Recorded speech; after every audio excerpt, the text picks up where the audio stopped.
y una alegría darles la más cordial bienvenida a las instalaciones de este Seminario Arquidiocesano San Buenaventura de Mérida, una casa que por siglos no solo ha sido cuna de vocaciones, sino también custodia de la memoria espiritual e intelectual de nuestra región.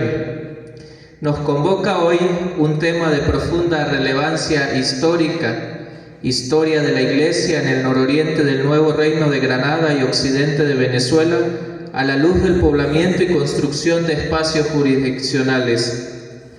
Hablar de la Iglesia en este territorio no es hablar de una institución aislada, sino de la columna vertebral que dio forma a nuestras ciudades y pueblos. En los tiempos del Nuevo Reino de Granada y la Capitanía General de Venezuela, la fe no solo cruzaba fronteras, la fe dibujaba las fronteras. La creación de una parroquia, el establecimiento de una diócesis o el envío de una misión eran a menudo los actos fundacionales que permitían el poblamiento y la organización de la vida civil. Este conversatorio es una invitación a mirar nuestras raíces comunes. El nororiente colombiano y el occidente venezolano comparten más que una geografía, comparten una genealogía institucional y espiritual que hoy, en este espacio de reflexión, queremos redescubrir. Analizar la construcción de espacios jurisdiccionales nos permite entender cómo la Iglesia gestionó la complejidad de un territorio vasto y a veces indómito, logrando que el Evangelio se hiciera cultura y que la administración eclesiástica fuera, en muchos casos, el primer rostro del orden y la justicia en estas tierras. Agradecemos su presencia en medio de nosotros, su rigor científico y a cada uno de ustedes por su presencia. Que este intercambio de saberes bajo el amparo de San Buenaventura sea terreno fértil para fortalecer nuestra identidad y valorar el legado que hemos recibido. Bienvenidos a su casa y que sea un encuentro sumamente fructífero. Dios les bendiga.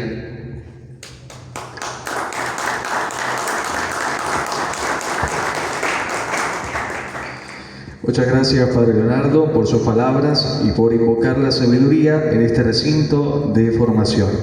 Continuando con nuestro programa, nos complace presentar a una autoridad en la materia que nos ocupa esta tarde, cuya trayectoria es referente a la investigación histórica regional. Contamos con la distinguida presencia del doctor Silvano Pavón Villamizar, originario de Pamplona, norte de Santander. El doctor Pavón es un destacado historiador, documentalista y paleógrafo formado en la Universidad Industrial de Santander, donde también cursó estudios de maestría internacional en historia. Es miembro correspondiente de la Academia Colombiana de Historia y ha consolidado una trayectoria excepcional en la recuperación y organización de archivos históricos. Su experiencia técnica como consultor del Estado en gestión documental lo ha convertido en una figura clave para la preservación del patrimonio del nororiente del país.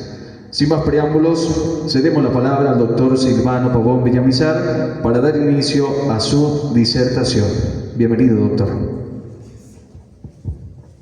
Brindamos un fuerte aplauso.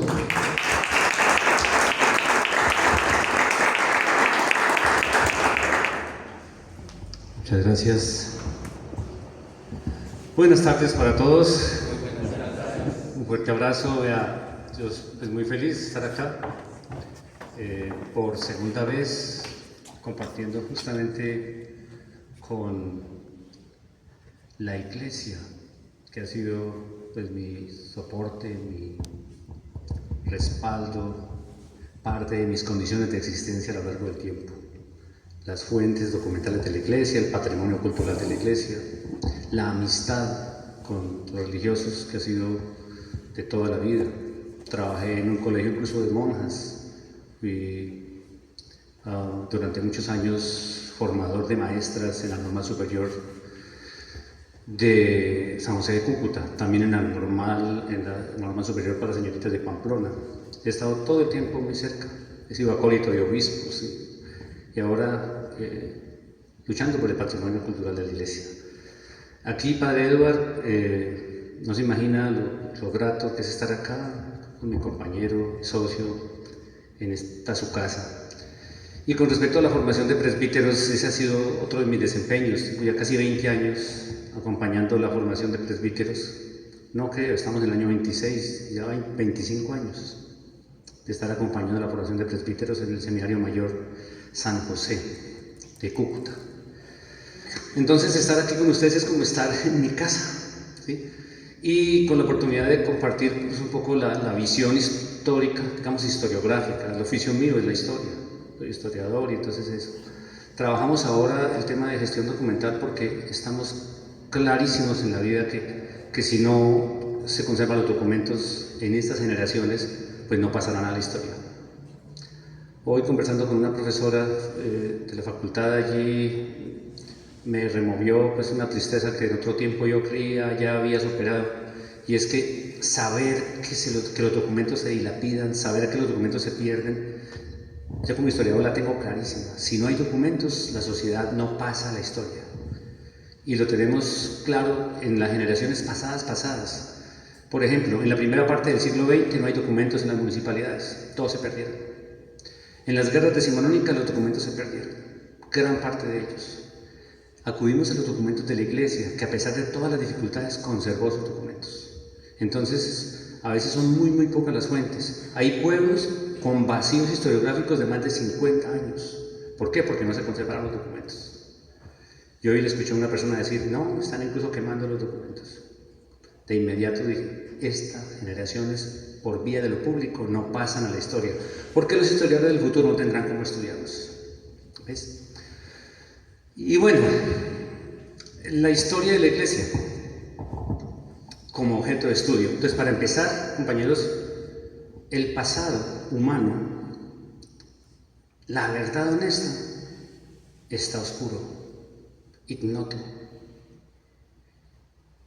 así. Y se lo digo con conocimiento de causa, como dice. Yo a veces recupero una noción de Jacques Le Goff, que es uno de los padres de la historiografía moderna, la escuela de Annales, con Marc Bloch, con Ferdinand Braudel, o sea, los padres de la historia moderna, la nueva historia, como se le llamó en Colombia. ¿Por qué se le llama nueva historia? Porque fueron estudiantes de Colombia a formarse en Europa a la luz de la escuela de Annales. Se llama Annales porque es una revista muy famosa en Francia.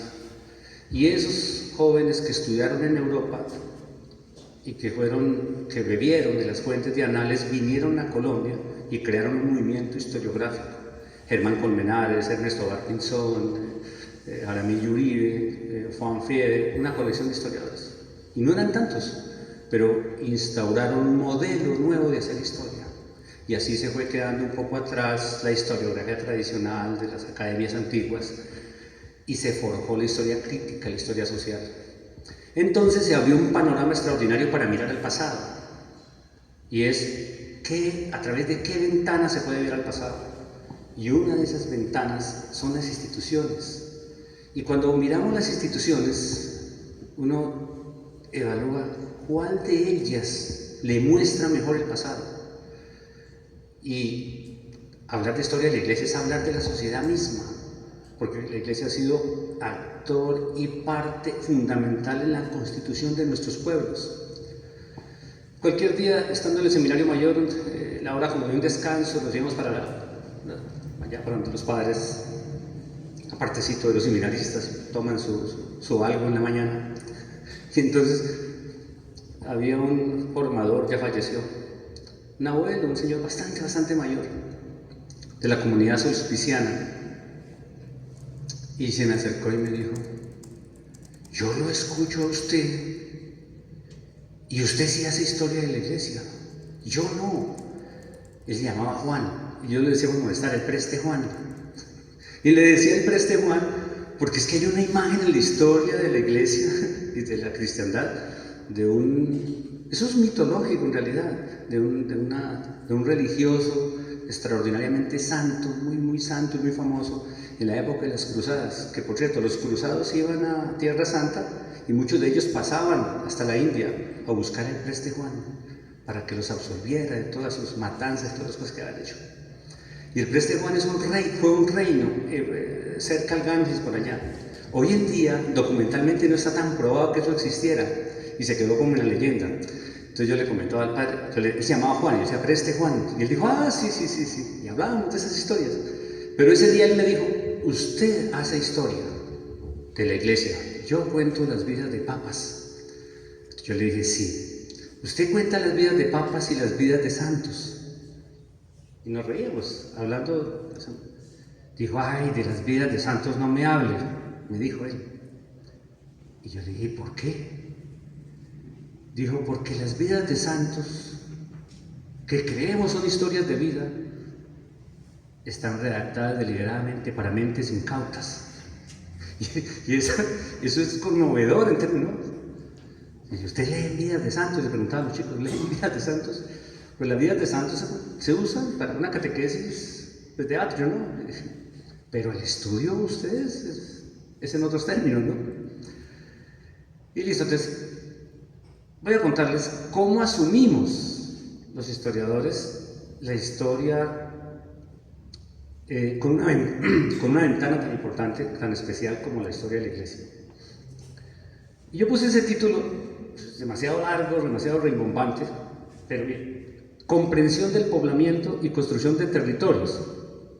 Pero eso era para mostrar la perspectiva de asumir una historia de la Iglesia. O sea, aquí voy a plantear como la disciplina, qué es lo que hace la disciplina. Entonces digo, voy a usar el poblamiento y quiero que lo dimensionen a profundidad. Voy a usar el poblamiento para contar lo que pasa con las personas, es decir, con las personas que componen la población. Y otra, ¿qué actores participan de esos procesos de poblamiento? ¿Por qué la Iglesia? ¿Por qué la Iglesia es el eje articulador? ¿Por qué la institucionalidad eclesiástica en función de la estructura del Estado es la que dinamiza el proceso poblacional? ¿Y qué se necesitaba para que funcionara un conglomerado poblacional? En función de la estructura administrativa de la sociedad a cargo de la Iglesia. ¿Cuáles eran las categorías? ¿Cómo es que las leo? Entonces miremos. Yo no sé qué señalaré para que él la pase rápido. No. Pasa. Ahí la primera pregunta. ¿Y qué había antes de que llegaran los cristianos? Entonces le dicen, ¿cuál es el código? Le dijeron, es que prehistoria. Prehistoria no hay, porque no hay ni pre ni post, hay historia. O sea, no hay ni pre ni post, hay historia. El problema son las fuentes. Historia antes de las fuentes escritas, que se hace con arqueología, que se hace con otras fuentes, las fuentes no escritas, y la historia ya con fuentes escritas, ¿no? Entonces aquí es antes de los cristianos, los pueblos que existían. Y si ustedes en mapita ya, que es un dibujo, pues ahí está solo norte de Santander. Más adelante les voy a mostrar otro dibujo donde ya está Mérida dentro, ¿sí? Entonces este es como el territorio del actual Santander y norte de Santander, pero era para mostrar qué pueblos indígenas estaban ahí. Porque la pregunta que nos hicieron fue, ¿qué naciones étnicas o pueblos indígenas? Entonces yo empecé a mirar, ¿a qué le decimos naciones étnicas? O mejor, ¿cuáles son los pueblos indígenas? ¿Y por qué hago énfasis ahí? Porque ahí es donde empieza el tema. Pasemos. En esta lámina, pues claro, dijeron quiénes eran y cómo vivían. Y si usted mira eso, esa montañita que está allá, pues, piensen en su Mérida, esta es la montaña de Mérida. Sierras Nevadas, como la llamaron los españoles. Y es cómo usaron el suelo, el agua, los productos, ¿no? Y cómo se administraron ellos. Los mercados, ¿sí? Estudio los mercados para saber que la población indígena tenía unos mercados, tenía un intercambio de productos, que tenía una estructura social, que dejaron una herencia, tenían un sistema de representación, por ejemplo, una perspectiva de religiosidad previa a la llegada de los españoles, una comida especial, unas relaciones de la administración de la vida, como por ejemplo los rituales de fecundidad, los rituales del matrimonio, pero que lo llamamos más bien relaciones de parentesco, que lo llamamos a la formación de hogares, y ahí están todos. Cuando entra a la vida mayor el puber, la niña, o cuando entra a la vida adulta el hombre, los diferentes rituales, y siga la siguiente, el matrimonio, por ejemplo, y demás, o el gobierno, ¿sí? O sea, las relaciones de poder. ¿Por qué estudiamos eso? Porque hay unas semejanzas increíbles entre todo lo que pasa aquí, desde las estribaciones de la cordillera de Mérida hasta el cañón de Chicamocha en el departamento de Santander. Entonces nos dijeron, la población de este territorio obedece a haber leído una estructura de pueblos prehispánicos, porque en el modelo de ocupación de los pueblos, de los territorios, los españoles, como es que esta conquista se hizo con una experiencia extraordinaria después de la conquista de las Antillas, después de la conquista de México, después de la conquista del Perú, después de la conquista del altiplano cundiboyacense, se va a hacer la conquista de la actual provincia de Pamplona, el actual departamento norte de Santander, el Táchira y el actual estado de Mérida. O sea, es una conquista tardía. Y por ser tardía, después de ya en la segunda parte del siglo XVI, tiene que ser hecha con toda la experiencia y con toda la estructura jurídica hasta ese momento ajustada a derecho. Y claro, eso exigió que había que reconocer los gobiernos locales, que había que mirar cómo se administraban las comunidades para poder poner las ciudades. Cuando eligen poner la ciudad de Pamplona allá donde está, porque nunca se movió, como la de Mérida tampoco se movió, por lo menos en la traza reticular primera, es porque reconocieron que había comunidades indígenas que iban a sustentar la ciudad. Y es así como tiene usted alrededor de Mérida y detrás de la montaña todos los pueblos, todos ellos, Lagunilla, Mocuchís, todos los pueblos. Porque eran los pueblos de indios los que iban a soportar el proyecto poblacional, que era ya la reproducción de Europa en estas partes, ¿sí? Entonces siempre partimos de que hay una población previa, los pueblos de indios, y que había que reconocer su autoridad, porque gracias a reconocer su autoridad es que viene entonces el doctrinero luego, es que viene entonces el encomendero, bueno, primero el encomendero, ya luego vendrá el doctrinero, y ya viene el Estado a regular la reestructuración del proceso. Entonces, la incorporación de las comunidades indígenas al seno de la sociedad española, con un proyecto clarísimo, que era la evangelización, hacer la cosecha de las almas, que es el proyecto fundante, el proyecto legitimador, ¿sí? Eso era posible si se reconocían las autoridades étnicas. Y yo veo en los informes de los primeros españoles, parecen etnógrafos, los pintan con sumo detalle. Entonces, de hecho, venían religiosos, y eso ya es un punto clave, porque son religiosos de las órdenes, por cierto, quienes no seculares, sino de las órdenes, que son regulares. Ustedes saben perfectamente que la iglesia está partida en dos componentes.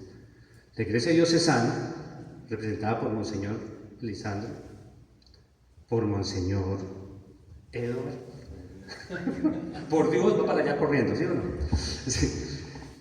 Es vicario, acaba de ser nombrado vicario, protector de los bienes culturales de la iglesia.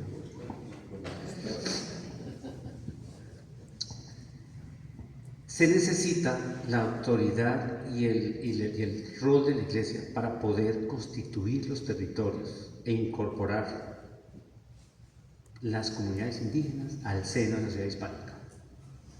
El proyecto poblador no es que llegó al conquistador a caballo con un traje medieval, eso no pasó así. Vienen a ocupar un territorio con una población identificada que entrará. Pero esa conquista, esa ocupación es legítima, sí, solo sí, se va a hacer la cosecha de las almas. Entonces dirán ustedes, pues, ¿que vienen a sembrar papa o qué? No, la cosecha de las almas, ¿qué significa? ¿Qué traduce? Pues es un término que tiene valor jurídico, que tiene valor político y que, por supuesto, tiene valor social y religioso. Digamos, conocido esto, miren, aparece, ya llegan los actores que corresponden ahí sí, iniciemos la historia de la iglesia. Cuando dije que en estas huestes venían religiosos es porque siempre están ahí. Si usted ve la imagen de allá y nota, hay un español, un conquistador a pie, hay indígenas a pie, hay indígenas llevando cosas, hay perros, hay caballos, y ahí detrás del caballo, ¿quién va a pie? Un religioso. Entre esos religiosos que acompañaron las huestes, ellos tenían una misión importante, pero importantísima, que ya hoy nadie se acuerda. Esta mañana hablábamos, bueno, ¿y la memoria qué? La memoria de las instituciones.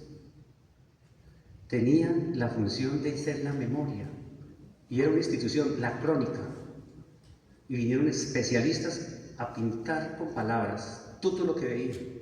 Y si no participaban en la hueste, llamaban a los actores, hágame el favor, siéntese aquí y me cuenta exactamente qué es lo que usted vio.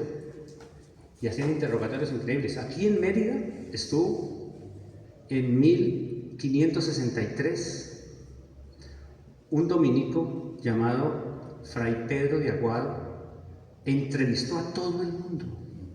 Pasó a Pamplona e hizo lo mismo. Y en Pamplona hizo algo mejor. Yo creo que aquí también, lo que pasa es que no tengo pistas bien claritas. En Pamplona pidió el archivo. Y dijo, muéstrame el archivo. Y ahí estaban las visitas, una visita que había habido, que se había dado unos años antes, y miró la visita. ¿Por qué lo sé? Porque yo leo lo que él escribió ahí, yo sé que leyó este señor. Porque él hizo un mapa. Y él hizo el mapa a la inversa de como lo había hecho el visitador. El visitador vino 4 años antes, vino en el 59 y él vino en el 64. Leyó lo que había, por eso trajo los nombres precisos de los españoles, los nombres del capellán que traía la hueste, los listados de los indígenas con nombre propio, o sea, impecable. La memoria del ingreso de los cristianos a estos valles. Fray Pedro de Aguado. Y después viene un segundo, ya unos 60 años después, Fray Pedro Simón, lo mismo, a redactar, pero él ya se comporta como historiador, porque los lee a todos, ¿sí? El padre Zamora, muchísimos. Juan de Castellanos en Tunja, se escribió todo lo que pasó en el territorio, ¿cierto? Y con Fray Pedro de Aguado tenemos una historia muy chévere para Venezuela. Y es que los pueblos suelen ser algo chauvinistas al rato. ¿Saben qué es el chauvinista? Le preguntamos a su maestro, ¿qué es el chauvinista? No. Es una tara de la historia. Pero eso más tardito les cuento. La historia tiene unas taras. Dirán este man, ¿qué es una tara? Padre, ¿qué es una tara? Una tara no deja ver, no deja comprender. La historia es un asunto de comprensión del pasado, pero si hay una tara, usted no la comprende. Entonces hay chauvinismo, ese es mirarse a uno mismo, el ombligo. Somos lo único. Entonces los historiadores en Venezuela, ¿sí? La Academia de Historia de Venezuela dijo, no, para forjar la identidad de la patria, tenemos que imprimir los libros con el título que es. ¿Cuál? Historia del Nuevo Reino de Granada, lo que era. Noticias historiales del Nuevo Reino de Granada, el título real de la obra, entonces ellos pusieron Noticias historiales de Venezuela. Había que cambiar el título, pero se llama originalmente Noticias historiales de las conquistas de Venezuela, del Nuevo Reino de Granada. Y parte del chauvinismo de Venezuela, serio, la historia venezolana, que también hay cierta tara para aquel lado, es que no mencionan, no les gusta saber que Mérida fue fundada por los pamploneses y que durante 300 años esto fue el Nuevo Reino de Granada. Porque como el Nuevo Reino de Granada es Colombia, pues, bueno, pucha, ¿quién va a decir eso? ¿Sí? Entonces hablan de la conquista de Venezuela y la traen de Caracas para acá, pero no, la conquista de este territorio vino de allá para acá. Y los huestes están ahí. Pero los cronistas sí nos dicen la verdad. Ellos dicen, bueno, ahora el problema con la crónica es que es literatura y era para sustentar de proezas de los conquistadores. ¿Y qué hacemos nosotros? Revisar. ¿Qué leyeron eso? Y eso es lo que se hace con todos los libros de historia que usted lea. ¿Qué leyó este señor para decir eso? ¿Sí? Bueno, ahora miren, allá hay como una suerte de mapitas, como las rutas por donde ellos se desplazaron. Allá hay como una reunioncita, es para poder contar o aclarar cosas mal contadas, porque nos dijeron, los españoles llegaron aquí a matar, a arrasar, a violar, entonces hablan de la resistencia indígena, un lenguaje progres izquierdoso, malcriado, que es una tara de la historia, eso se llama ideologización. Todo lo que sea ideologización es una tara, entonces son presentistas, ¿no? ¿Qué es un presentismo? Es otra tara, llevarse nociones del presente, categorías éticas y morales del presente, llevárselas para el pasado, para juzgar el pasado. No, es que llegaron los españoles putas a violar a las indias. Eso no pasó, en realidad, ¿no? Entonces, ¿qué pasó realmente? Y mire, los valles de Cúcuta los encontramos. Hace la siguiente. Este es algo muy importante para Mérida, en comprenderlo. ¿Cómo es que viene una hueste conquistadora que trae indios de servicio, que trae indios guerreros? Le va a decir usted, escúcheme, trae indios guerreros. ¿Qué estoy diciendo? Sí, pero ¿qué traduce eso? Ya él asocia con violencia y sí tiene razón. Pero ¿qué más quiere decir eso? Todas las huestes traen indios guerreros, aliados, peones, todos indios. Son los guías, son los vaquianos, son los que conducen. ¿Qué significa eso? ¿Que llegaron los españoles solos a dominarnos? No. ¿Cómo creen ustedes que Cortés pudo tomar Tenochtitlán?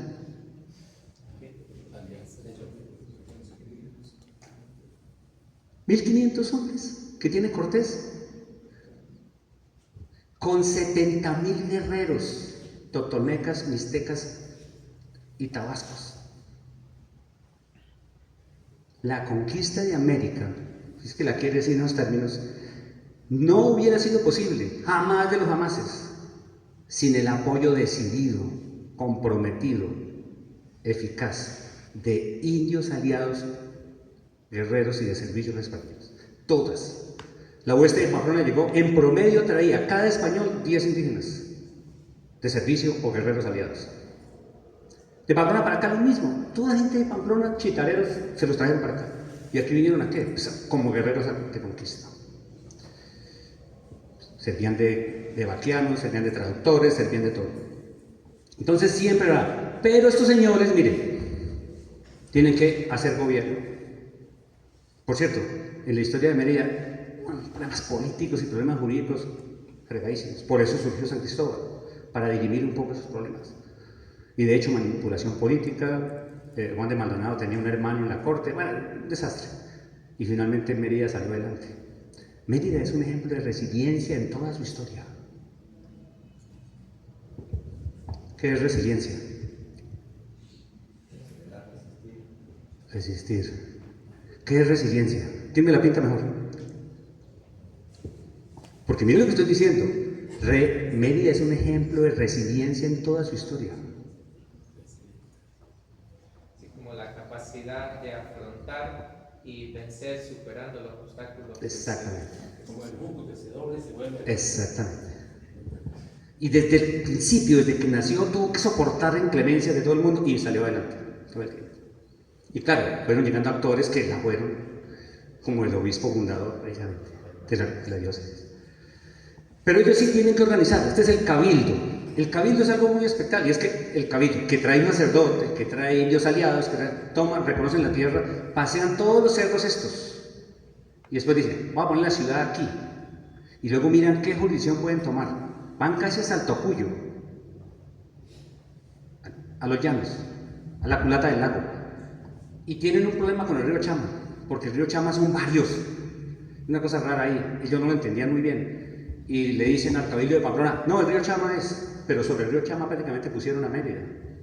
Y para poner la jurisdicción. Pero llegó un envidioso bravo que fue Juan de Maldonado, y dijo, bueno, para que deje molestar, funde otra. Entonces fundaron San Cristóbal la villa.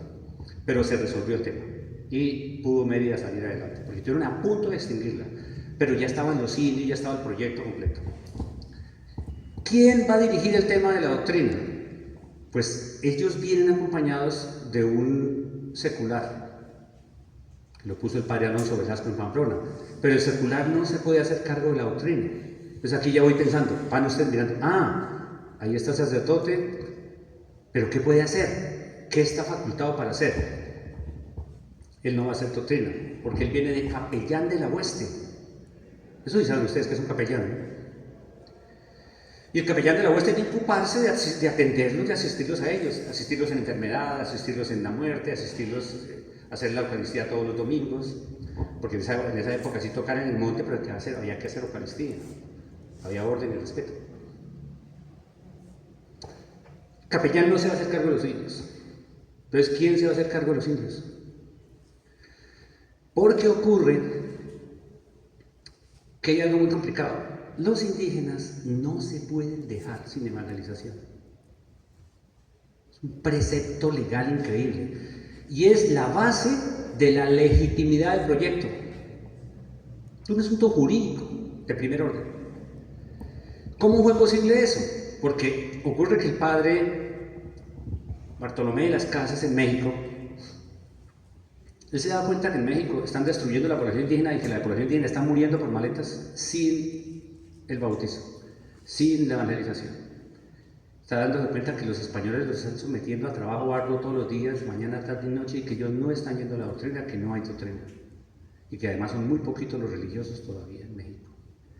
Entonces el padre de las casas va a España, y fue como 12 veces. Ya estaba cansado y en la corte no le ponían cuidado a nadie. Hablaba con asesores, hablaba con el válido, hablaba con todo el mundo y no funcionaba. Hasta que un día se le ocurrió al padre la brillante idea. Se fue y habló con el confesor de la reina. Y le dijo, hermanito, denme chancecito de meterme al confesionario con esta vieja.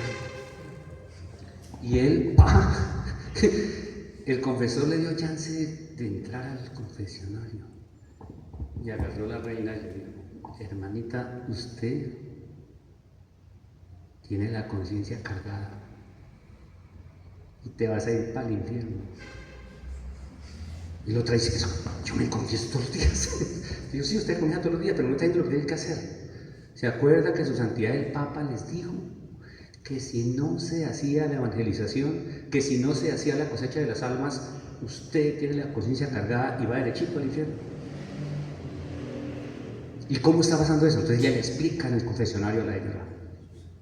La señora llama a su marido, que era un señor distraído por ahí en otras lides amorosas, no precisamente femeninas, y él dice, sí, hágalo, ¿qué hay que hacer? Hágalo.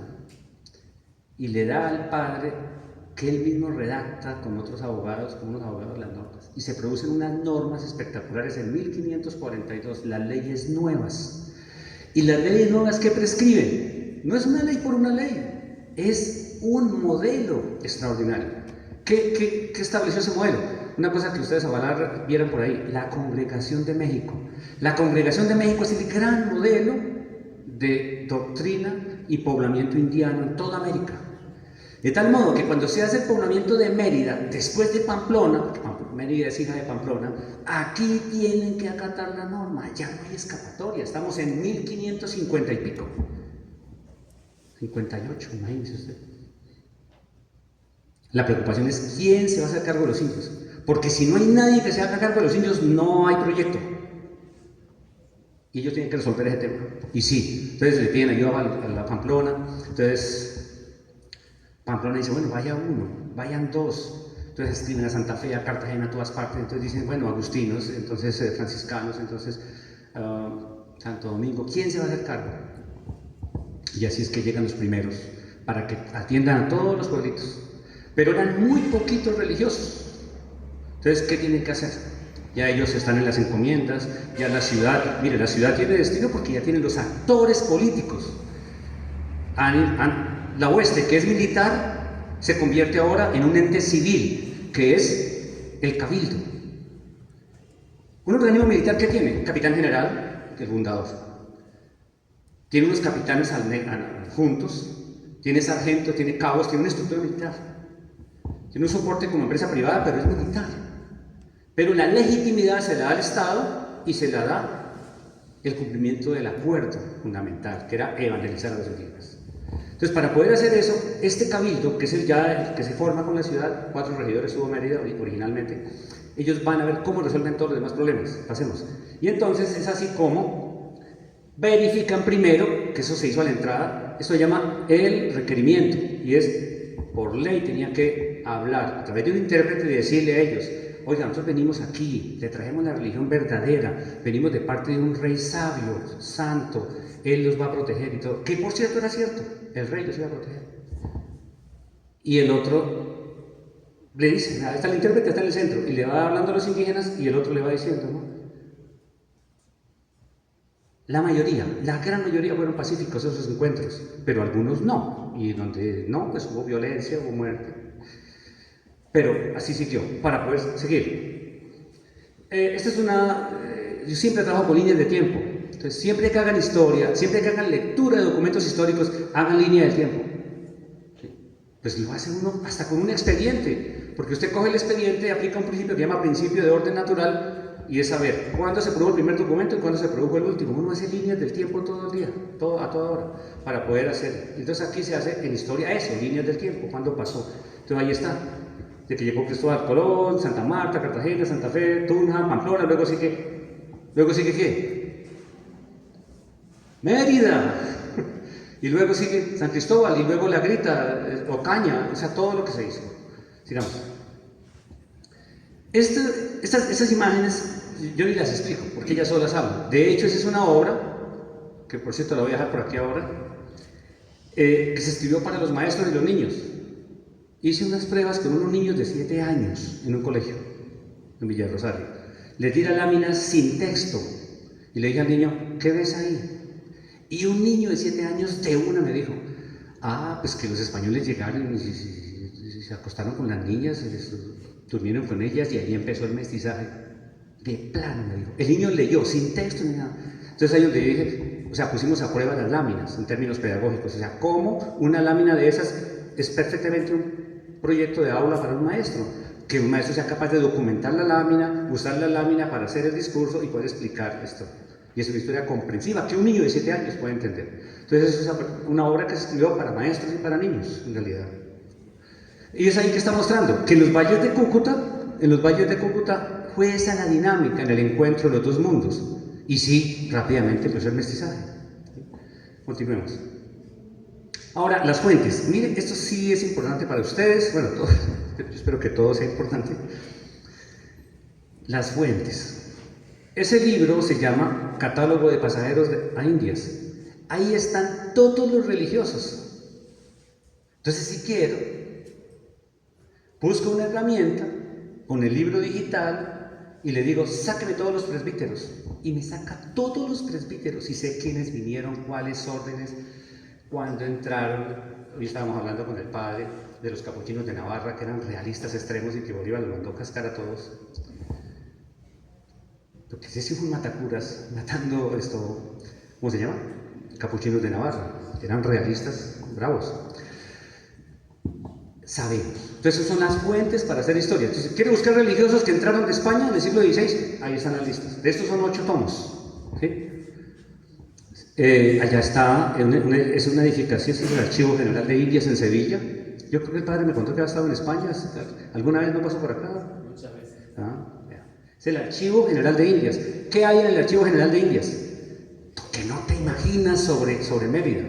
Pues si allí en Cúcuta, en San José de Cúcuta, hicimos la catalogación de un archivo histórico de Cúcuta que tiene 71.000 registros, larguitos. Y de esos 71.000 registros, hay 800 piezas documentales solo de Mérida, de comerciantes merideños, de negocios con Mérida. Y subo a Pamplona y lo mismo, en toda su historia. Porque en Pamplona está el consecutivo desde el siglo XVI hasta 1940, 550 tomos. Entonces, que era aquí doméstico. Ahora, todos los grandes negocios de Mérida fueron a España. Y ahí hay más de un expediente. Y cada vez, sigamos. Otros. Mire, aquí está los fundadores primeros y moradores de las familias coloniales de Mérida. ¿Saben qué? Acabo de conseguir un texto, y a propósito, no lo he pagado, que me lo van a mandar de Caracas aquí a Mérida. Espero que llegue a tiempo antes de que nos vayamos. 4 tomos. ¿Sabe cómo se llama el libro? Hombres y mujeres de Venezuela en el siglo XVI. Son pequeñas biografías de hombres y mujeres de Venezuela. ¿Por qué tengo que conseguirlo como de lugar? Porque ahí está la hueste de Alfinger, que se metió por el oriente colombiano actual. Ahí están cantidad de personas que pasaron de Venezuela al Nuevo Reino, pero más del Nuevo Reino a Venezuela.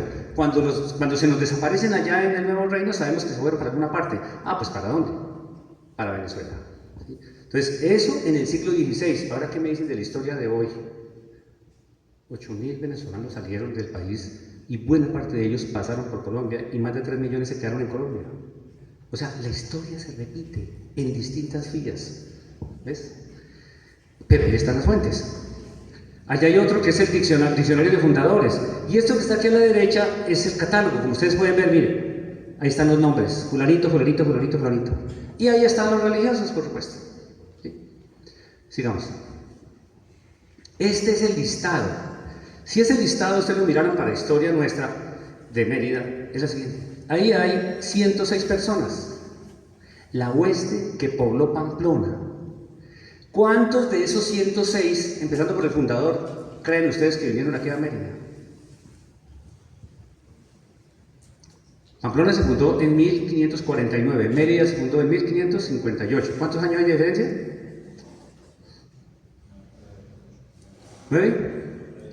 ¿9 añitos? ¿Cuántos de ellos, los primeros descubridores, pobladores y fundadores de Pamplona, creen que estuvieron acá en Mérida? Sí, llegaron 110 originales y después otro grupito iba sumando. 46 de ellos vinieron a Mérida y muchos de ellos se devolvieron y muchos de ellos dejaron negocios en ambos lugares. Aquí hay un comerciante, un tipo extraordinario que dejó documentación increíble, se llama Nicolás de Palencia. Tuvo negocios en Mérida, en San Cristóbal, en Ocaña y en Pamplona. Participó en todas. Se convirtió en un empresario de larga distancia. Digamos, este libro es el de Fray Pedro de Aguado. Es un libro muy chévere porque está en línea, está interactivo en línea. Entonces, este es de una casa que les recomiendo, por cierto, en Bucaramanga, que se llama la Casa del Libro, precisamente. Y la Casa del Libro lo que hace es digitalizar los libros y los pone en línea. Y son libros interactivos, se puede leer crónica, puede leer novela, todo aquello que no tenga hechos de autor y pertenezca a la cultura, ahí está. Y meten mucha historia, y entre ellos metieron las crónicas. Ahí está el libro de historia de Aguado. Sí, ¿no? Otros libros, este es el de noticias historiales de las conquistas de tierra firme. Este es de Juan de Castellanos, y así sucesivamente. Entonces, pasen a la siguiente. Cuando les hablo de historia de la iglesia, es porque, aquí estoy mostrando como las fuentes, ¿no?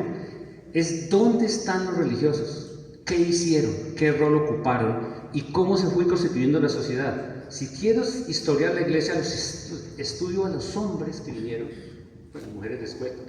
El convento de las Clarisas de Pamplona se fundó en 1580, en 82 ya estaban construyendo el templo, que hoy es la Catedral de Pamplona. El convento de aquí, el primer convento de Clarisas, no tengo el dato. Padre, ¿ustedes saben algo? El convento de aquí, el primer convento de mujeres. ¿Clarisas? Sí. ¿En qué año? 1600, final de 1600. Ya en el siglo XVII, sí. Es que la de Pamplona la hicieron ya encimita casi. Este es Juan de Castellanos. Juan de Castellanos es una cosa extraordinaria porque Juan de Castellanos escribió 18.500 versos. Él escribe en verso. Pero Juan de Castellanos entrevistó muchísimos soldados de a pie.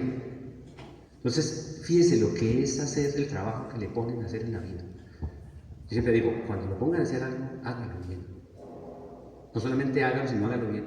Este señor se dedicó a entrevistar soldados. ¿Por qué lo hizo? Porque él sabía que si estaban en un juicio criminal, respondía bajo juramento. Pero si por las bonitas le decía, cuénteme, hermanito, ¿qué hicieron en tal parte? Entonces hay un capítulo muy chévere, y es que ellos entrevistaron soldados de Alfinger, conquistador alemán, Coro Maracaibo, fundador de Coro, y Alfinger fue hasta la zona del Nuevo Reino. Lo acusan de haber hecho muchas matanzas de indios, de una cantidad de cosas. Pero hubo un detalle, resulta que ellos descubrieron un pueblo llamado Guane, allá en lo que hoy es el departamento de Santander, en la zona andina, cordillera oriental de Colombia. Y ese pueblo Guane, hay unos municipios como San Gil, Socorro, Barchara, los pueblos, hay una cosa muy hermosa, esos pueblos son la Mesa de los Santos, hay un parque, se llama el Parque Chicamocha, es una parte muy bonita allá de Santander, turística y eso. Y ese pueblo Guane tenía mucha riqueza, cerámica muy hermosa, tenían tejidos, eran alfareros, tenían mucho algodón, y él vio que eso era un prodigio de pueblo. Y lo que más anhelaba un español al venir era encontrar un pueblo extraordinario. Y ellos ocultaron de los jueces y de los visitadores y de todas las indagatorias e informes oficiales ese pedacito. Y empezamos nosotros a investigar por qué ocultaron un pedacito de la historia. Porque de la ruta de Alfinger se reconstruyó completa con toda la minuta de la campaña y todo, pero no quedó completa, faltaba un pedazo. Pero Castellanos se puso a entrevistar soldados y uno de los soldados de a pie, de los más humildes, le contaron. Soldado de apellido Alcócer. Le dijo, no, es que Fuimos con el capitán a tal parte y me encontraron en un pueblo, ese pueblo tenía esto, ¿no? Y le contó la historia. Entonces el padre, Juan de Castellanos, dice, ¿cómo va a ser? Él se impresiona, ¿no? Bueno, para empezar, él es un religioso, y como religioso tiene sus prejuicios, justo en esa época. Y recuerden, evalúe el contexto del personaje y de lo que dijo, de lo que leyó y de a quién entrevistó, para saber si su discurso es. Y él hizo unos versos increíbles. Él dijo, por lo que me acabo de enterar, estas indias son distintas, este pueblo es distinto. Sus mujeres, dice, estas indias, son blancas, altas, hermosas, llevan sus vergüenzas al descubierto y son más atentas de lo mandado. O sea, una lectura increíble, una lectura que si usted la mira antropológicamente, vea lo que tiene. Blancas, hermosas, altas, llevan sus vergüenzas al descubierto y son más atentas de lo mandado, tipificando un pueblo que no vio, pero habló con los soldados. ¿Qué le contó el soldado? Para el armar. Y lo genial, escribió en verso. Después encontramos otros religiosos traduciendo a castellanos, es decir, convirtiendo en prosa lo que él escribió en verso. Se imagina el esfuerzo para escribir en verso, con las normas de la métrica de los versos. Un dominio del idioma espectacular. Por eso Juan de Castellanos es una de las mejores fuentes para conocer qué hicieron los sacerdotes, cómo se comportaron, qué vieron, cómo narraron lo que vieron. ¿Sí?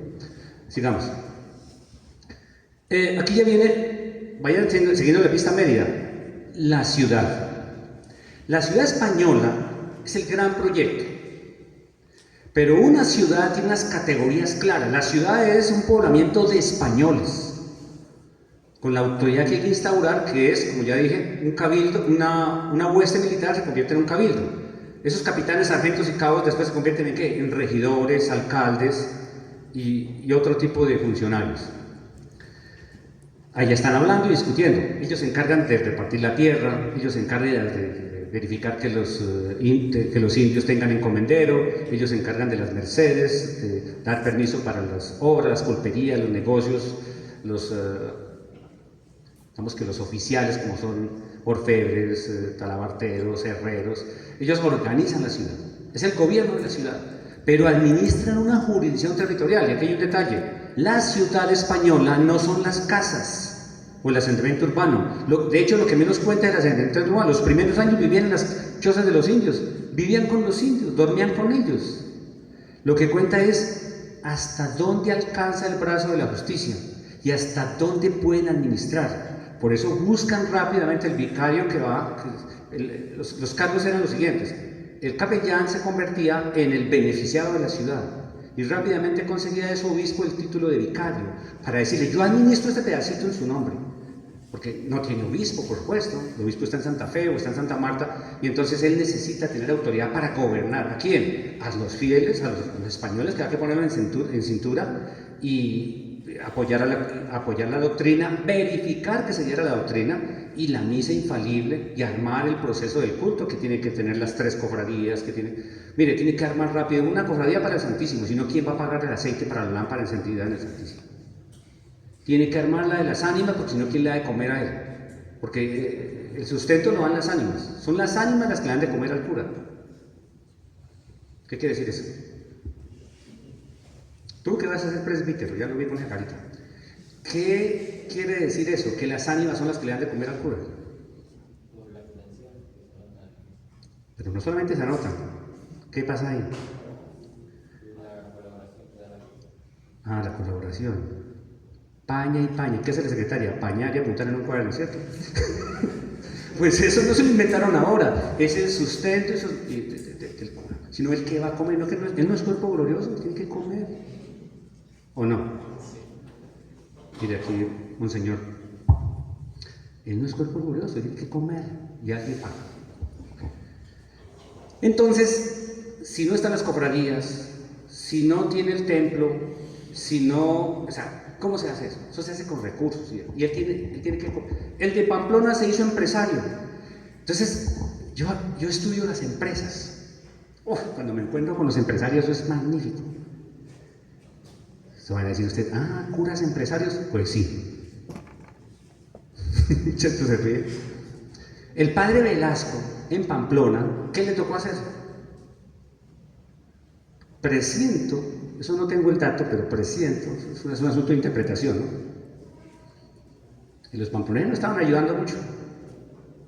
Es más, se vinieron para Mérida, para San Cristóbal, eso no estaban ayudando, se fueron para Ocaña. El tema de Pamplona estaba complicado. ¿Y qué le tocó hacer al padre? Hacer su propia empresa. ¿Qué hizo? Implementó un molino. El primer molino de trigo lo implementó el padre Alonso Velasco en Pamplona, 1551. ¿Y qué se hace en un molino? Ah, pues se muele. Se muele el trigo, pero para moler el trigo, ¿qué sucede? Nadie trabaja para que lo vean. ¿Qué pasa? ¿Tiene que qué? Tiene que pagar. ¿Y con qué paga si no hay efectivo? Pues con harina. Entonces usted lleva 100 kilos de trigo para que se los muela al padre Alonso, y el padre Alonso le muele los 100 kilos de trigo, pero le devuelve solo 80. ¿Por qué él tiene que quedarse con 20? ¿Y por qué se queda con 20? A veces con más. El trabajo. Se llama la maquila. ¿Y qué hace el padre con todo ese trigo si no lo va a comer? Venderlo. Entonces, ¿en qué se convierte el padre? En un empresario exportador de harinas. ¿Quién la compraba? Pues Ocaña, los mercados de las harinas. Y el padre fue muy próspero. El problema es que como a los 4 añitos se molestaron con el padre porque era muy calero, cobraba como mucho, y entonces hubo una competencia rápida. Entonces vino el señor Durán y le puso otro. Y así mejoraron la calidad, y es el tema de los negocios, esto es un capitalismo en relaciones de servidumbre. Pero nada como un empresario. Ese es otro detalle para ustedes, si les gusta la historia. Vean, si quieren algo delicioso en la historia, frente a la historia de la iglesia, hacer historias de curas, vidas de curas. Son extraordinarias, pero no solamente por él como sacerdote, sino por lo que hizo, por sus relaciones. ¿No? Hay un padre llamado Juan Burgueño del Castillo, en Pamplona. ¿A qué se dedicó el padre Juan Burgueño del Castillo en Pamplona? Era traficante de esclavos. Era un importador de esclavos. Se llegaba del eje a Cartagena. ¿Y qué creen ustedes que hacían los esclavos en Cartagena? Los esclavos llegaban de la flota, que vienen de Europa, vienen de África, y los ponían en una tarima como esa, hecha en madera allá en Cartagena, que era horrible en ese tiempo. Y ahí los ponían. Eso les echaban aceite en el cuerpo para que brillaran y se vieran muy hermosos los esclavos después de que habían aguantado el hambre en todo el viaje. Y los vendían, valía 300 pesos de buen oro una pieza de esclavo. Y le llamaban pieza de indias cuando estaba impecable, porque si tenía por ahí una verruga en una nalga ya valía 50 pesos menos. Era muy complicado ese mercado, pero el cura era muy hábil. Y comprando cuadrillas de esclavos en Cartagena y llevándolas a Pamplona, él acumuló una fortuna increíblemente buena. Tan buena que la dejó en Pamplona. Porque como ellos no tienen hijos, no tienen a quién heredarle, entonces la dejó en Pamplona. ¿Qué quedó en Pamplona del padre Juan Burgueño del Castillo? Una casa extraordinariamente hermosa que hoy es el Museo Ramírez Villamizar, que está en la plaza de Pamplona. Una casa de 2 pisos, increíble. Que la historia mal contada decía, porque en el descanso del segundo piso está una imagen de Santiago, el apóstol Santiago. Entonces dijeron, esa la hicieron los jesuitas. No, esa la hizo Juan Maldonado, fundador de San Cristóbal. No, la hizo el padre Burgueño del Castillo. Y él compraba esclavos y vendía en las minas. Pamplona tenía minas de oro en la montaña, que son las minas de socavón, y minas de oro en el río del Oro, que ya son minas de aluvión. Entonces él negociaba con los mineros, prestaba plata. Pues. Vino otro sacerdote después de él. Él era el beneficiado de la ciudad, que estudiándolo a él, uno mira cómo se administró sistemáticamente el proceso. Bueno, el padre Juan Burgueño ayudó a que se acomodaran los conventos, les consiguió un buen lote, entonces se hizo el convento de San Agustín. En 1602 el convento de San Agustín estaba impecablemente construido. El de Santo Domingo lo mismo.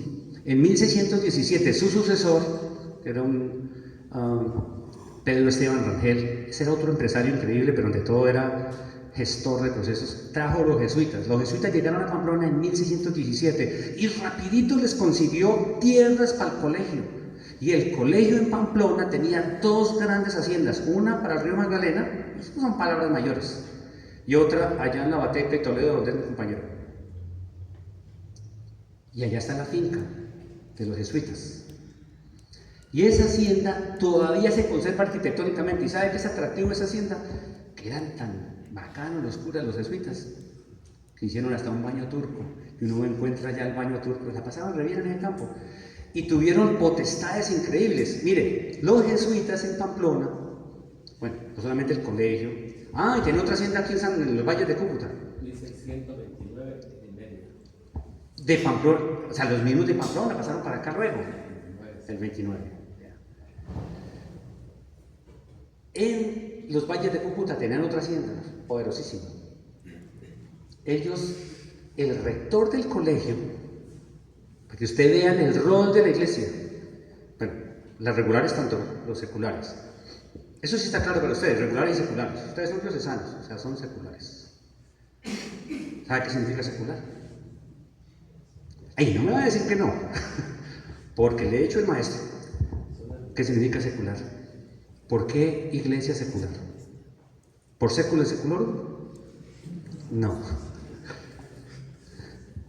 ¿Qué significa seculares? ¿En serio? Pídele ayuda al Padre entonces. ¿Qué significa clero secular? Perteneciente al siglo o al século. ¿Y eso qué traduce? Que no tienen votos religiosos, sino dependen de una Autoridad autoridad, en este caso jerárquica, ¿sí? Y que no son de claustro. No son de claustro. ¿Y los otros por qué llaman regulares? Sí, regulador. A ver, ¿quién me dice los nombres? Aquí estamos en evaluación seria. ¿Quién me dice los nombres? En latín. En latín, ¿por qué no? ¿El latín es para allá? No, para todos. A ver, en latín, las órdenes. Ordenes fratres menorum. Los hermanos menores de Carlos Capuchinos, de San Francisco. Órdenes Predicatorum. ¿Quién es el fundador? Domingo. Ya, padres, por ahí. La historia de la iglesia es en serio. ¿Qué hicieron acá? ¿Cuál es su advocación? ¿Cuál es su impronta filosófica? ¿Por qué se portan así? O sea, no es estudiar que el fulanito Viñus tal cosa, no, ellos traen su proyecto. ¿Por qué hago esto? Para que vean, ¿qué hicieron los jesuitas? No tomaron doctrinas de naturales. Por ahí reemplazaban a alguien unos días, pero no tomaron doctrinas de naturales. Las doctrinas naturales, ¿quiénes las tomaron? Dominicos, franciscanos y agustinos. Los jesuitas se fueron a las misiones de indígenas no encomendados y tienen una historia, déjenme decirles, las misiones de Paraguay, las del Iguazú, las 12 misiones de los 12 apóstoles que ellos hicieron. Ahí está una película hermosísima, véanla de vez en cuando, alguna vez, perdón. ¿Cuál es la película? La Misión, con Robert De Niro y Emily Iron, son actores, es una buena película y tuvo buena sustentación histórica. Y usted le da enojo de ver lo que pasa, pero así funcionó, ¿qué vamos a hacer? ¿Sí? La ciudad es muy importante porque, ya me tomo un poquito ahí porque es que tengo que reconocer la ciudad para saber por qué hay actores tan importantes como el beneficiado de la ciudad. Pero ustedes van a decir, pues ese mami no que decir que eran empresarios. No, pues algunos de ellos fueron empresarios porque les tocaba, porque son actores fundamentales. Ahora, el padre Eduardo me va a decir, en Pamplona hubo un evento muy especial y es el poder de las cofradías. Y una en especial que la fundó el padre Pedro Esteban Rangel en el siglo XVII, que se llamó la Hermandad de San Pedro. Y la Hermandad de San Pedro fue tan poderosa que quitaba y ponía oficiales del rey. Esas son palabras mayores. Y cuando fui a ver, cuando reviso el libro, todo el clero está ahí. Pero eso no es todo. La plata La fuente de crédito está ahí. El desarrollo económico del cacao en los valles de Cúcuta, que se convierte en los valles de Cúcuta en los exportadores de cacao, que hasta los indios del valle de Cúcuta eran ricos productores y exportadores de cacao, se hizo con capital de la cofradía de San Pedro, de la hermandad de San Pedro.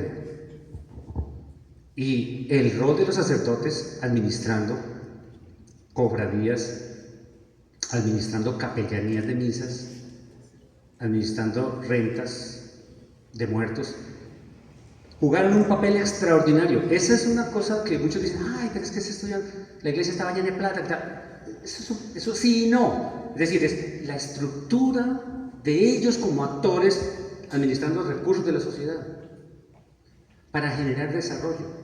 ¿Cómo es posible? Las fuentes de crédito para el desarrollo, yo quise mirar el archivo de aquí, porque ya en el siglo XVI tengo créditos clarísimos por parte de la iglesia, por parte de los administradores de las rentas. Entonces, por vía testamentaria se crean obras pías, se fundan capellanías de misas, y todo ese proceso es posible si hay un sacerdote ahí, porque el sacerdote es el beneficiado. Una capellanía de misas, ¿qué es? Las encontré en 1590. Es más, tengo una capellanía de misas de 1582, de los primeros encomenderos. Él acumuló una fortuna, pero antes de morir dice, yo necesito, por todo lo muérgano que fui, que alguien que queda aquí diga las misas que yo necesito para salir del purgatorio, porque allá voy a arder el tiempo. Y entonces él funda una capellanía de misas. Yo tengo 1.000 pesos, tengo una fortuna de 5.000 pesos, dejo una para hacer una capellanía de misas. ¿Qué es un capellán de misas? El padre Edward es el beneficiado de esa capellanía. Yo la dejo. Ayer cumplí 64 años, yo creo que no me quedan muchos, tengo una plática, yo voy a ir al padre, voy a instaurar una capellanía por vía testamentaria y él va a decir las misas que son necesarias para que yo salga del purgatorio en tanto tiempo, estimado más o menos. Él tiene que decir 52 misas al año. A ver, aquí le preguntamos, ¿por qué 52? Ese es más hecho, no sé, ya. ¿Por qué 52? Como mínimo.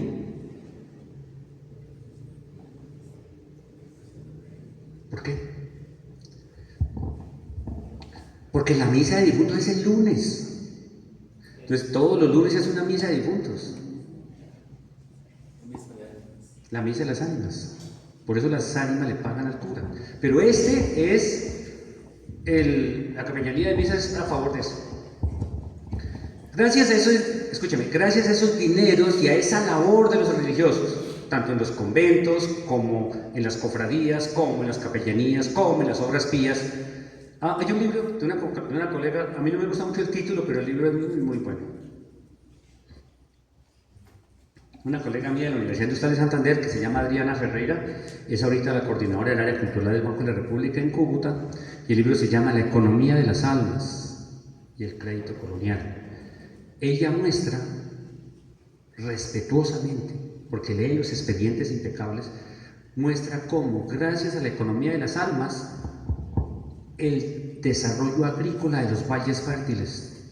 Y ese desarrollo agrícola de los valles fértiles comportó algo extraordinario, ¿no? Aquí ya me quiero salir de la ciudad para avanzar en el proceso. Pero yo creo que ya los agarré. ¿Cómo va la iglesia? ¿Cómo la ven? ¿Cómo ven los actores? ¿Sí? ¿Lo ven claro? En la construcción de sociedad, ¿sí? No solo por la fe, la Eucaristía y lo demás, sino cómo ellos son quienes arman el tejido social.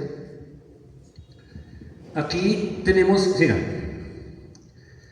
Vea, ya aparece Mérida, que es para poderles mostrar porque se repite la historia, todos los cabildos, el proceso tiene que seguir, es un modelo de construcción de territorios espectacular. El cabildo se encarga, la iglesia se encarga, todos los actores son responsables, tienen que hacer lo que tienen que hacer. Porque como les dije, esta es una conquista tardía donde ya se hace con la experiencia, con las normas, ya no hay lugar a equivocarse. Y si no, vienen visitadores eclesiásticos o vienen visitadores del rey y todo tiene que funcionar. Allá ya vemos los oficios, está el alcalde de la Santa Hermandad, está el alcalde, sigamos, esos son todos los oficios. Aquí está construido el territorio, ya ustedes ven a Mérida de último allá, porque todo este es el territorio que se construye desde Pamplona. Entonces, No es sino que usted piense, cada una de esas ciudades tiene todos los actores que ya les comenté, todas tienen un beneficiado, todas tienen los conventos, todas instituyen el modelo económico. Sigamos, allá ya está en el sistema sendatario, aquí está, siga, la empresa, este es el trigo, la cultura del trigo y el vino, la tecnología agrícola, los molinos y demás. Ellos tienen que participar en todos los procesos, continúen. Los oficios, esto es muy importante en la ciudad. Yo no sé aquí en Mérida, padres, si ustedes me ayudan, ¿hay algún estudio sobre oficios, sobre oficiales en Mérida? Hay una tesis de algunos. Unas tesis sobre oficios, esas son muy buenas esas tesis, porque le dicen a usted cómo se compone la ciudad, entonces cuántos herreros, cuántos zapateros, las compañías. Yo estudié las compañías, es una cosa maravillosa. Con las compañías miro cómo se hace. Y cosas religiosas de profundo valor, déjenme contarles, perdónenme, no sé cómo arendaré de tiempo. ¿Ya va a terminar? Ay, escucha.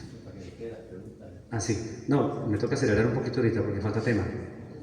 En Pamplona, cuando llegan los oficiales, tienen que ir al cabildo. En todas las ciudades, en todas. Aquí el registro de oficiales tiene que estar impecable también. Ellos llegan y dicen, yo soy sastre, necesito ejercer mi oficio. Entonces dice, venga aquí, pague una fianza, pague un seguro, una fianza, se llamaba, y puede ejercer. Y en la fianza decía, tiene que ser de buena calidad, no puede abusar con los precios, tiene que pegar bien los botones. O sea, era ordenada la sociedad. Llegaba un sastre, bueno, ya lo dije, llegaba, perdón, el cirujano barbero, entonces muestre los instrumentos, que sea aseado, que se hace una sangría que la haga bien hecha, que bueno, todo el tema. Los orfebres, los plateros, todos. ¿Sí? Entonces esos oficiales son importantes porque esos son los que construyen ciudad. ¿Sí? Sigan. Aquí ya está la imagen básica, que es muy importante. Entonces aquí tiene usted la imagen del clero secular y del clero regular. Entonces, ¿quién se encarga de qué? Está cómo se establece la doctrina, un poco la pinta de ellos, que es lo que hemos podido como mirar, los hábitos que se conservan por ahí todavía. Sigamos. Y aquí están la documentación, o sea, porque la historia es con documentos. Entonces ahí están las actas de los cabildos, ahí están, pues en los archivos arquidiocesanos está una documentación nutrida sobre todos los elementos tempranos, digamos. Aquí están catálogos, y allá está el archivo de Pamplona, y es obras hechas con base en esos archivos, y es un poco, pues, ¿para qué son los archivos? ¿Para qué es el patrimonio? Lo que hemos venido hablando ya desde esta mañana. Allá son dos obras de Silvano Pavón y aquí están los catálogos que nosotros hacemos del patrimonio documental. ¿Sí? La ciudad de Pamplona y cómo la encontramos en diferentes plataformas de archivos y de fuentes documentales. ¿Sí?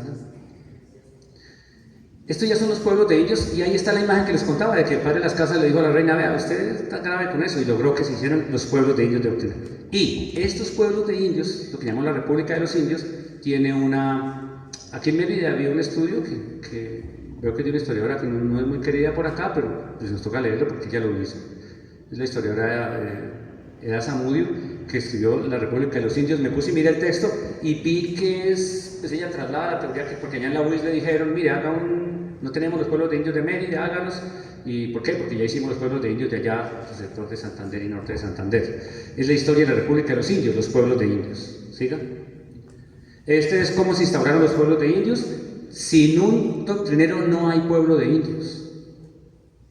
Y unas imágenes que es como para hacer una obra de teatro espectacular. En 1586, miren la fecha, 1586, un visitador lascasiano. ¿Por qué lo llamamos lascasiano? Porque son los que tuvieron que implementar el proyecto del padre Las Casas con las leyes nuevas. Hubo unos muy buenos, vinieron a eso. Entonces llega a Chinápota, que es un pueblo allí norte de Santander, una ciudad turística, bueno, ahora, pero un pueblo de indios. Entonces él dice, voy a ir tal día, y se lleva al doctrinero, se llamaba Padre Miguel de Victoria, un dominico. Cita al encomendero, cita a los caciques, cita al escribano, y por supuesto un intérprete. Y ese día coge el encomendero y dice, usted está obligado a hacer esto, esto y esto. Usted le paga al doctrinero. Usted ayuda a construir el templo. y le ayuda a los indígenas que traigan las cositas que tienen para dar gas, especialmente los metates. ¿Saben qué es un metate? Las piedras de moler, porque el maíz y el grano se muele en piedra, que por cierto es una tecnología prehispánica que pasó hasta 1940. Yo creo que para sus abuelas, si son rurales, ellas molieron en una piedrita, ¿sí? Entonces ellos tienen que, todo eso lo reglamentaban, ¿sí? Para poderlos poblar, y entonces hace el listado. Allí en Chinacota encontró el visitador que ya había muy poquita población porque se habían ido para las minas, allá dio la viruela, se empezaron a morir de viruela en las minas, entonces la población estaba un poquito, y vio mujeres, ancianos algunos, y muchos niños y jóvenes. Pues empezó a hacer parejitos, venga usted para acá, cásese con sultanito, usted venga para acá, y ese día bautizó, armó parejas, armó el pueblo. Ese día él hizo de todo. ¿Cómo le parece? Entonces yo le empecé a seguir la pista a esos que él armó. Casó niños de 12 y 13 años, porque la población estaba desapareciendo casi, por la viruela, por el trabajo en las minas, y era Chinacota, el centro de la población chitarera. Le hice seguimiento, y de 1586 a 1602, esos chinitos que él casó ya tenían 1, 2 y hasta 3 hijitos, y estaba recuperando la población. Entonces ahí donde veo un cura, ay sí, muchas gracias, ahí es donde veo, ahí usted dice, pero ¿cómo el rol de un doctrinero armando de nuevo la población?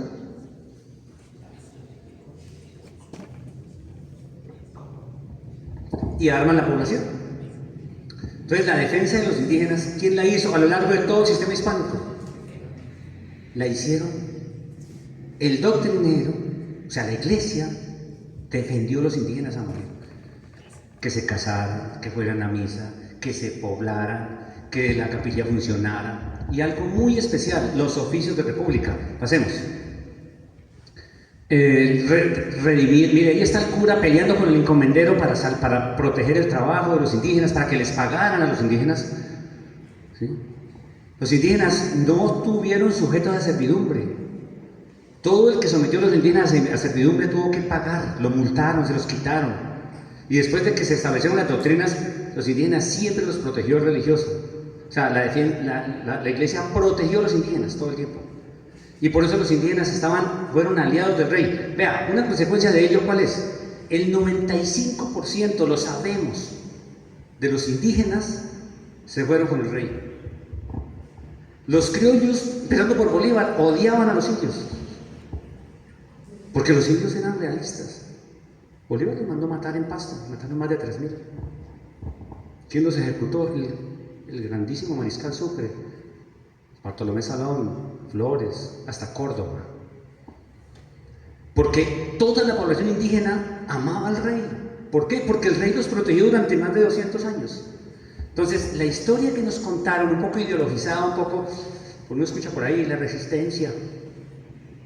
Entonces, el lenguaje progres es para hacer una historia chueca, ideologizada. No, la historia toca contarla como pasó, con el contexto, con la crítica de fuentes, como pasó, despojada de taras de presentismo, anacronismo, chauvinismo, esencialismo, todos esos ismos que contaminan la narrativa histórica.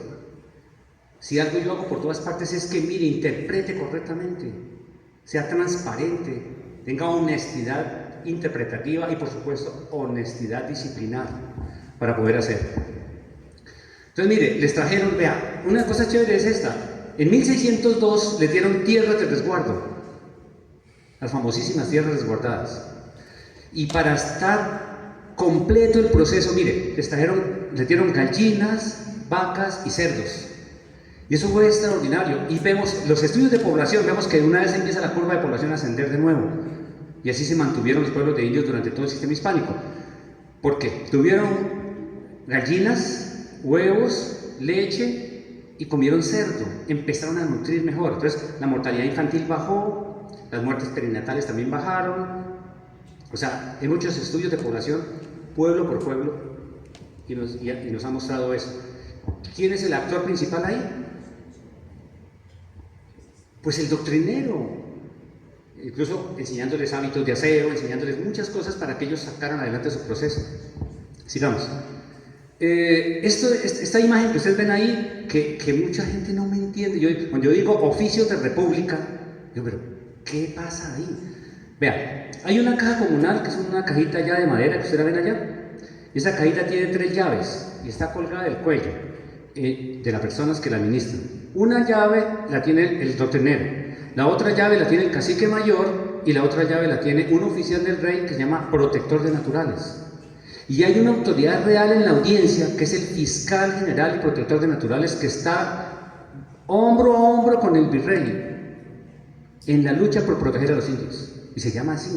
Imagínense, es como un magistrado de la Corte Suprema encargado de proteger a los indios.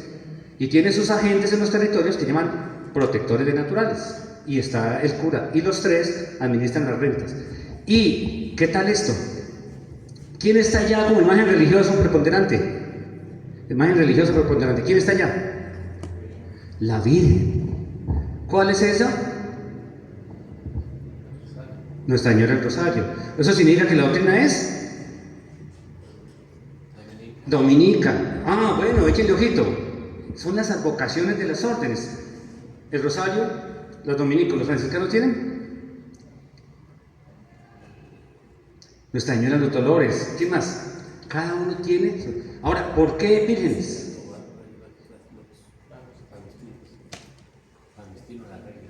¿Sí? Cada pueblo tiene su advocación para tener una cofradía en primera instancia. Bueno, en principio eran 3 cofradías, eso viene del Concilio de Trento, por eso llaman parroquias tridentinas, doctrinas tridentinas, porque tienen que tener los libros sacramentales, tienen que tener las cofradías y todo en orden.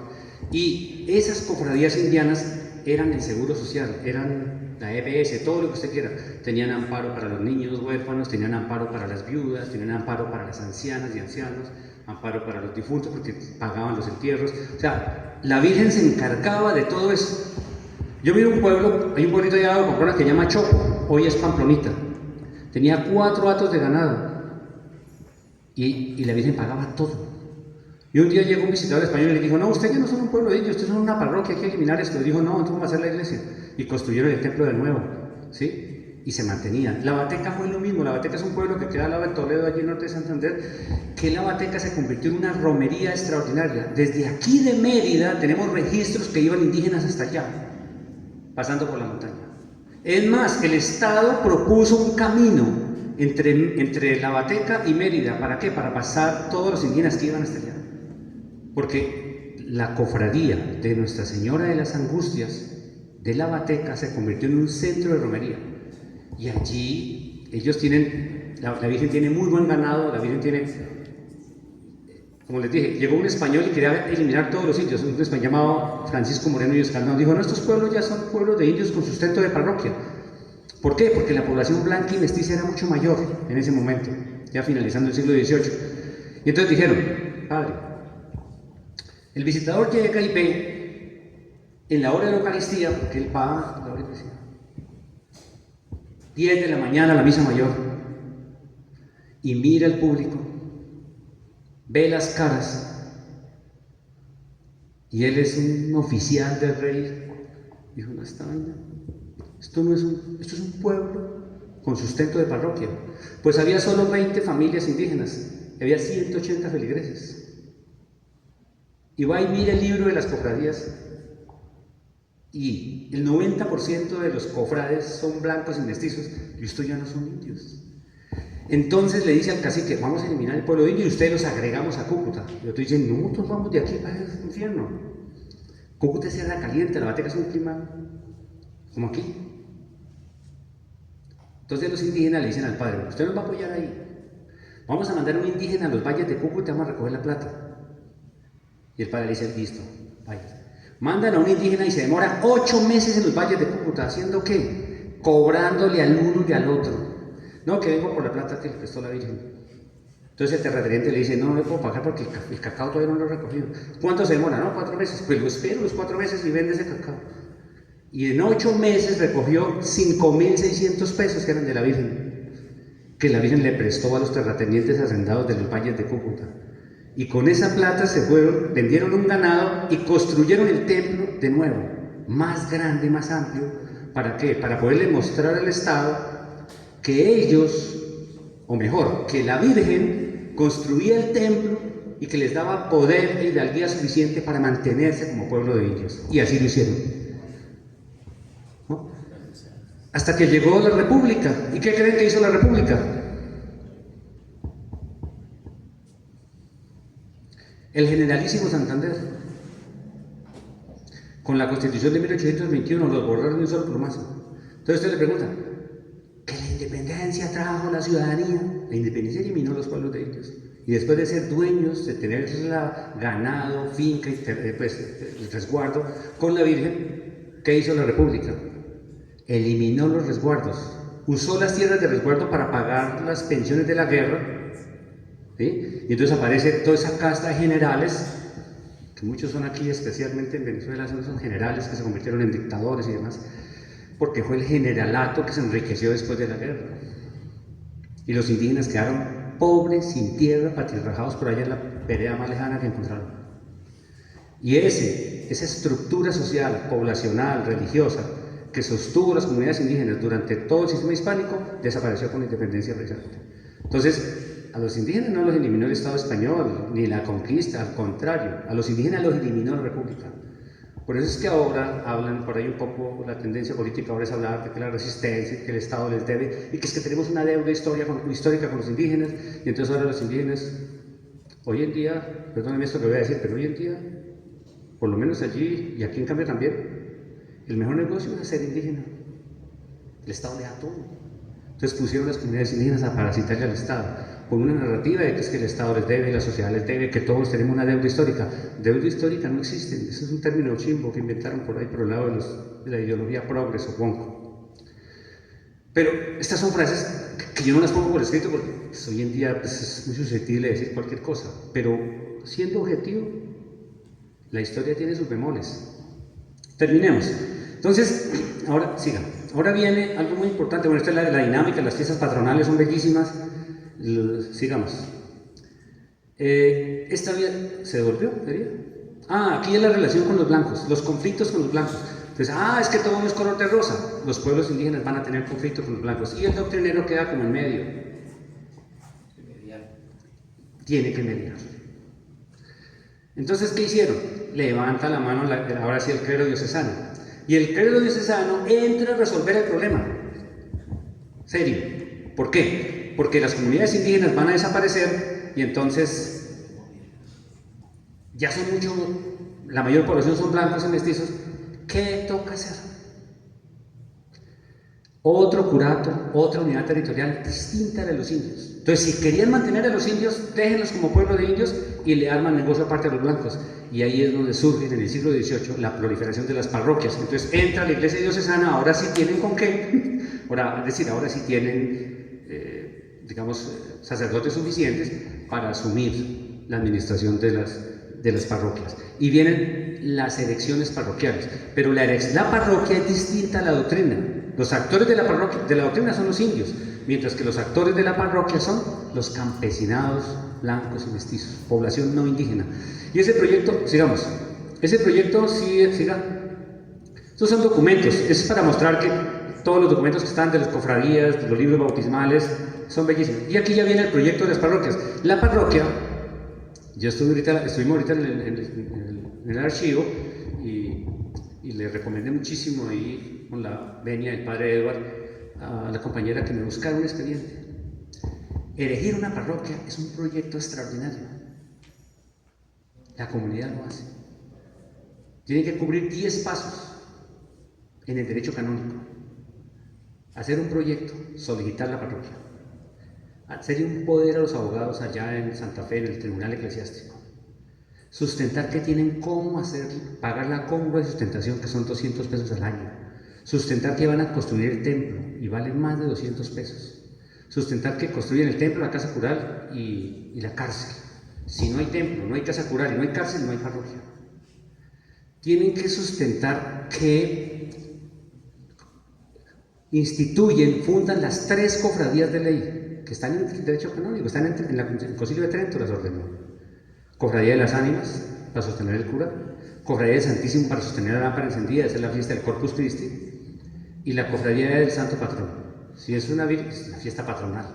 Que la fiesta patronal no solamente trae el empeño religioso por su vocación religiosa, sino que trae las fiestas del pueblo. Toros, corridas de toros, corridas de caballos, corridas de gallos, trago, guarapo, todo lo que usted quiera. Son las fiestas del pueblo. Ahora vallenato, todo lo que usted quiera. Pues allí nacieron las fiestas del pueblo. Y ese horizonte se hace con blancos y mestizos, pero ¿sabe qué? Al margen de los pueblos de ellos. Entonces allá, aquí donde es Alexander, que es allí de Toledo, Toledo es un valle que está cruzado por un río que se llama el río Culagá, y después hay otro río que se llama el río Chisagá. Resulta que el pueblo de indios todavía son una peña, porque ese día primero sí los españoles tomaron ventajita, sacaron los indios, llevaron por allá para la tierrita más apartadita y las mejores tierras que repartieron los españoles para hacer la empresa agrícola y ganadera española. Pero como sea, la bateca subsistió en ese lugar que les digo, y quedaban las mejores tierras para los ganaderos y hacendados y estancieros blancos y mestizos. Entonces tuvieron que elegir una parroquia. La parroquia se llamó Parroquia de Nuestra Señora de las Angustias de Toledo. ¿Por qué? Porque eran hijos de la doctrina. Entonces conservaron hasta el mismo nombre del pueblo de indios. Después ya cambiaron la capilla, después ya se llama San Luis Gonzaga de Toledo. Pero la vocación primera, bueno, estalló las angustias, pero dijeron, no, pero si la vocación es de los indios, no vamos a hacer aquí otra vez la misma vocación. Entonces pusieron San Luis Gonzaga. Y esa parroquia, San Luis Gonzaga, como cualquier otra parroquia, en este caso es la de San José, ¿sí? Entonces ya las parroquias empezaron a tener las vocaciones de santos varones, San José, San Luis Gonzaga, ¿no? Pero casi el 90% o más de las parroquias, de las doctrinas, fueron las vocaciones marianas, ¿sí? Excepto allí tenemos una muy cercana que es la de Santiago, el apóstol Santiago, es la única doctrina que veo con una vocación masculina. Sigamos. Entonces ahí está la vida pública, la parroquia necesita una vida pública y social extraordinaria, y entonces mire el matrimonio, porque es que irse a casar en el pueblo de indios está muy cercado, entonces ellos quieren tener su propia parroquia para que los blancos y mestizos van a casar en su propia iglesia, no en la doctrina de los indios. Y entonces, sigan, ahí ellos se reúnen, van al obispado, le presentan el expediente. Esos 10 requisitos que les leí, con un padrón de vecinos, un concepto de los curas vecinos, que no se iban a usurpar las feligresías, o sea que, si esta es la parroquia, este es un feligresado y este es otro. El cura de allá no va a cogerse uno de ellos, porque los estipendios y todo lo que él necesita son míos, ¿no? Ellos cuidan su pedacito porque pues, que ahí está el sustento, ¿sí? Y ellos ya al fin se la prueban. Entonces, la parroquia tiene 2 condiciones. Aquí ya quiero terminar. La parroquia tiene 2 condiciones. Una, que los actores proponentes es el feligresado de blancos y mestizos, no indígenas. Y tienen que cumplir 10 requisitos mínimos. Y hay un oficial, usted ahorita me va a decir quién es aquí. Hay un funcionario, hay un actor extraordinariamente poderoso, que es el segundo al mando después del obispo, que se llama provisor y vicario general. El nombre lo dice todo, provisor, es el que provee. Y como es de la entera confianza del obispo, él revisa el expediente. Entonces el obispo le pregunta, bueno, ¿cumplen o no cumplen? Y él dice, sí cumplen o no cumplen. Y él se encarga. Y es lo que él les ayuda. Le dicen, mire, aquí este requisito no sirve, aquí hagan tal otra cosa, y hasta que el expediente se arma. Y cuando hay oposición entre vecinos o entre curas, él resuelve. Hasta que el expediente no está depurado completamente, no se lo pasa al obispo. Cuando le pasa el expediente al obispo es que ya puede firmar. Y él mismo, de hecho, le proyecta el acto administrativo, sale el decreto. Entonces dice, aprobado en lo canónico la parroquia. La de Toledo es de 1790. Y después, ¿cómo era el patronato regio? Acuérdense, en la iglesia hispánica el patrón es el Estado. El Estado nombra a los obispos, nombra a los párrocos, nombra a los vicarios, el Estado es el patrón. Pero ellos en derecho canónico tienen que organizar los expedientes. Cuando está aprobada y se produce el decreto de aprobación eclesiástico canónica, dice lo canónico ya se cumple, dice el obispo, y promulga el decreto. El mismo obispo tiene que coger el expediente y llevárselo para la audiencia y lo presenta en la audiencia. En este caso, la audiencia de Santa Fe. Todas esas parroquias antes del obispado de Mérida, que es de 1778, todo se hizo 98. Sí, 78. Todas las parroquias tienen que elegirse en Santa Fe. Cuando ya se crea el obispado acá, ya le toca al obispado de acá hacer eso. Todas las parroquias de ahí para arriba ya son de acá. Entonces, el obispo va a la audiencia y presenta el expediente. Lo presenta a través del fiscal. Y le dice al fiscal, mire, hay una comunidad en tal parte que quiere parroquia. La parroquia es una municipalidad, la parroquia es un asunto de Estado, finalmente. Y el fiscal lo revisa, lo aprueba y lo pasa a reparto. ¿Han escuchado la palabra reparto? ¿Por qué se llama así? Porque es un tribunal, y en un tribunal, en un cuerpo judicial, a los jueces se les entregan los expedientes por reparto. Entonces ahí está el listadito de los jueces y dice, bueno, hoy el expediente que llegó hoy le toca a fulanito, el que llega más tarde le toca a sutanito, y el que llega después le toca a sutanito. Entonces, al que le tocó. Y ese oidor, que es un juez, que es un oficial ahí, él revisa el expediente, le prepara el acto administrativo al virrey. Y el virrey ya dice, bueno, entonces va y le sustenta. Él va y le sustenta, ya está la imagen. Él va y le sustenta y dice, mire, esta parroquia ya el obispo aprobó, entonces ahora démosle. Y repite todo el cuento, que en el valle de no sé dónde, los vecinos de no sé dónde, que se separan del pueblo de indios tal, y que necesitan la parroquia porque ya son suficientes, porque tienen problemas con esos indios, y les dan el título. Y ahí viene la titulación de parroquias. Y esos feligresados parroquiales son una maravilla para estudiar, porque ellos tienen las 3 cofradías, porque el sacerdote es hijo de un terrateniente, porque casi que por política o por poder económico consiguió la colación allá del obispo, en el, ¿cómo se llama el tribunal donde le dan la colación? Recuerda que en el sistema hispánico no había seminarios, entonces estas casas hermosas de estudios presbiteriales no existían. Los sacerdotes, para ser tales, tenían que estudiar en un colegio mayor. Y la Universidad de Santo Tomás era la autorizada para dar los títulos, y había una suerte de tribunal eclesiástico que les daba colación. Colación es darle y el obispo lo ordena para que vengan. Y esos proyectos parroquiales, por lo general, venían, porque es que las comunidades tenían potestad de presentar el candidato, presentaban una terna, presentaban 3, y por lo general ahí iba el papelito, ¿quién iba a ser? Hay una parroquia muy especial, hay una parroquia muy especial que es Bochalema, el Sagrado Corazón de Bochalema. No es un pueblo de indios, es una parroquia diocesana que se erigió en 1756.